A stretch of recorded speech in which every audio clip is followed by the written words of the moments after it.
Nah, kalau udah siap, kita mulai aja. Bismillahirrahmanirrahim. Assalamualaikum warahmatullahi wabarakatuh.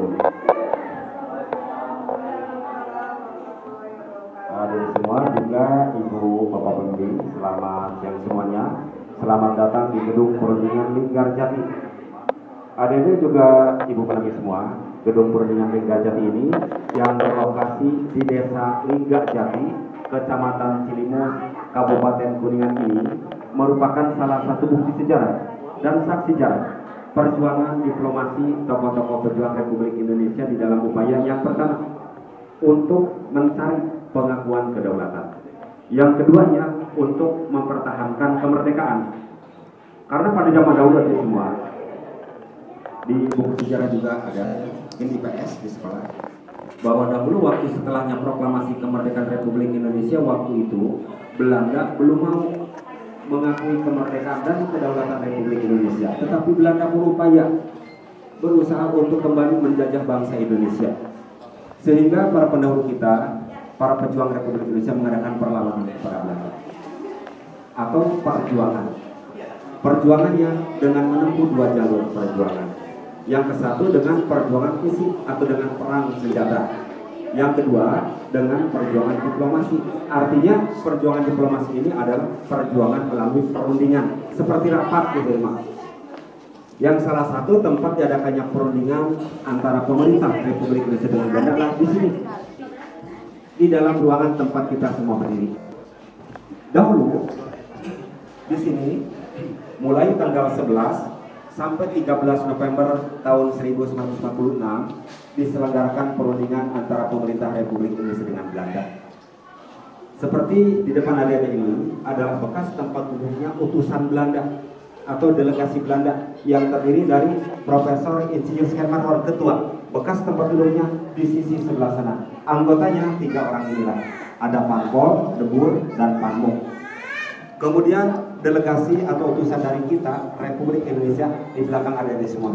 Di situ terdiri dari Sultan Syahrir Ketua, anggotanya Susanto Dirgaplojo, Adnan Kabogani, dan Muhammad Rum. Sebagai penengah perundingan, bekas tempatnya di sisi sebelah sana namanya Lord Dillon, asalnya dari negara Inggris.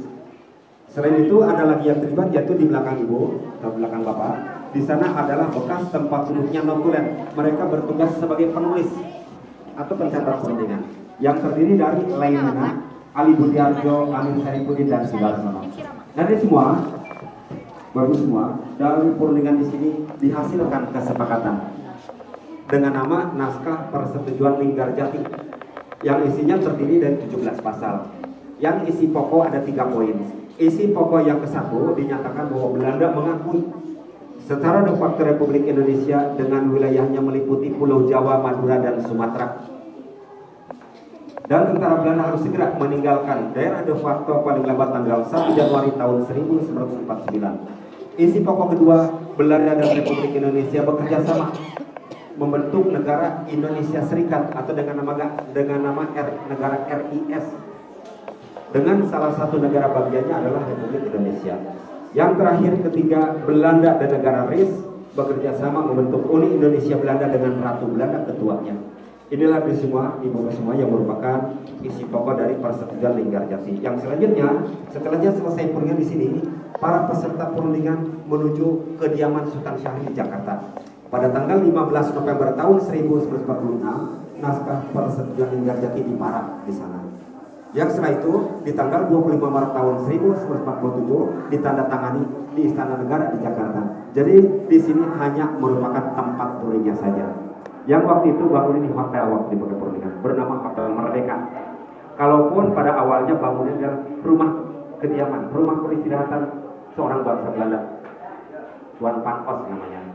Kalaupun dibangun atau didirikannya bangunan secara permanen ini pada tahun 1930. Nama lengkapnya Mr. Jacobus Johannes Pankos. Dan untuk ruangan lainnya yang digunakan sebelumnya adalah ruangan belakang kita. Di sana bekas kamar tidur para peserta perundingan. Di sini ruangan tempat duduknya. Dan nanti sebelah sana bekas ruang makan. Di sana barang aslinya. Kemudian di sana ada lagi ruangan bekas pertemuannya Presiden Soekarno dengan penengahnya. Di sana koleksinya aslinya juga. Dan di sebelahnya ada bekas kamarnya Lord Dillon. Kalaupun di dalam ruangan ini barang aslinya hanya tinggal piano dan tulis depan-depan itu. Dan mungkin untuk sementara disimak demikian penjelasan kami, barangkali kurang jelas, kurang seperti mohon maaf dan silakan.